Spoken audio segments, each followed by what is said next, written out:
اللہ تبارک و تعالی نے اپنی تمام مخلوقات میں انسان کو اشرف و اکرم بنایا۔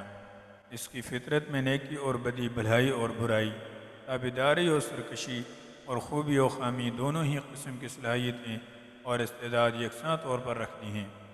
اس کا ثمرہ اور نتیجہ ہے کہ کسی بھی انسان سے اچھائی اور برائی دونوں ہی وجود میں آ سکتی ہیں۔ ایک انسان سے حسنات بھی ممکن ہیں اور سیئات بھی۔ اس کے باوجود کوئی سیئات و معصیات سے مجیب ہو کر اپنی زندگی اور اس کے قیمتی لمحات کو حسنات و طاعات سے مزین اور آراستہ کر لے تو یہ اس کے کامیاب اور خالق و مخلوق کے نزدیک اشرف و اکرم ہونے کی سب سے بڑی نشانی ہے، اور یہی تقویٰ و پرہیزگاری جو روزے کا مقصد اصلی ہے، جیسے کہ اللہ تبارک و تعالیٰ کا ارشاد ہے: یا ایہا الذین آمنوا کتب علیکم الصیام کما کتب علی الذین من قبلکم لعلکم تتقون۔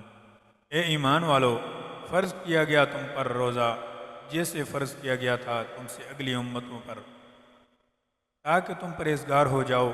چند روز ہیں گنتی کے۔ تقویٰ کے معنی ہیں نفس کو برائیوں سے روکنا، اور اس کا سب سے بڑا ذریعہ روزہ ہے۔ جیسا کہ ایک صحابی نے حضور صلی اللہ علیہ وسلم سے عرض کیا: اے اللہ کے رسول، مجھے کسی ایسے عمل کا حکم دیجئے جس سے حق تعالی مجھے نفع دے۔ آپ صلی اللہ علیہ وسلم نے ارشاد فرمایا: علیک بالصوم فإنہ لا مثل لہ، یعنی روزہ رکھا کرو، اس کے مثل کوئی عمل نہیں۔ رمضان کی آمد ہے، گویا یہ مہینہ نیکیوں اور طاعات کے موسم میں بہار کی طرح ہے۔ اس لیے رمضان المبارک سال بھر کے اسلامی مہینوں میں سب سے زیادہ عظمتوں، فضیلتوں اور برکتوں والا مہینہ ہے۔ اس ماہ میں اللہ تبارک و تعالی اہل ایمان کو اپنی رضا، محبت، عطا اور اپنی ضمانت و الفت اور اپنے انوارات سے نوازتے ہیں۔ اس مہینے میں ہر نیک عمل کا اجر ثواب کئی گنا بڑھا دیا جاتا ہے۔ اس ماہ میں جب ایمان اور احتساب کی شرط کے ساتھ روزہ رکھا جاتا ہے تو اس کی برکت سے پچھلی زندگی کے تمام صغیرہ گناہ معاف ہو جاتے ہیں، اور جب رات کو قیام تراویح اس شرط کے ساتھ کیا جاتا ہے تو اس سے بھی گزشتہ تمام گناہ معاف ہو جاتے ہیں۔ اس ماہ میں ایک نیکی فرض کے برابر اور فرض 70 فرائض کے برابر ہو جاتا ہے۔ اس ماہ کی ایک رات جسے شب قدر کہا جاتا ہے وہ 1000 مہینوں سے افضل قرار دی گئی ہے۔ رمضان کو روزہ فرض اور تراویح کو نفل سنت مؤکدہ بتایا ہے۔ یہ صبر کا مہینہ ہے اور صبر کا بدلہ جنت ہے۔ یہ ہمدردی اور خیر خواہی کا مہینہ ہے۔ اس میں مومن کا رزق بڑھا دیا جاتا ہے۔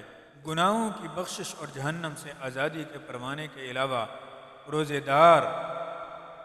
دار کے برابر ثواب دیا جاتا ہے، چاہے وہ افطار ایک کھجور یا ایک گھونٹ پانی سے ہی کیوں نہ ہو۔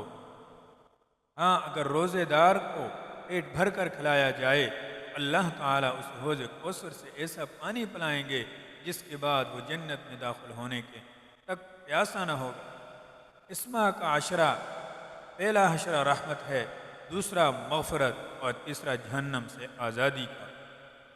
جس نے اس ماہ میں اپنے ماتحتوں کے کام میں تخفیف کی، اللہ تبارک و تعالیٰ اس کے بدلے اس کی مغفرت اور اسے جہنم سے آزادی کا پروانہ دیں گے۔ پورا سال جنت کو رمضان المبارک کے لیے آراستہ کیا جاتا ہے۔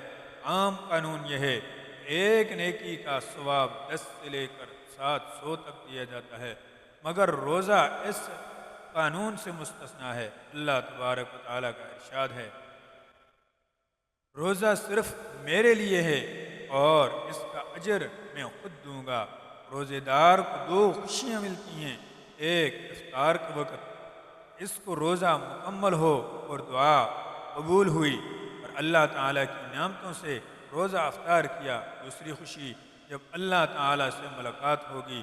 روزے دار کے منہ کی بو معدے کے خالی ہونے کی وجہ سے آتی ہے، اللہ تعالیٰ کے نزدیک مشک سے زیادہ خوشبودار ہے۔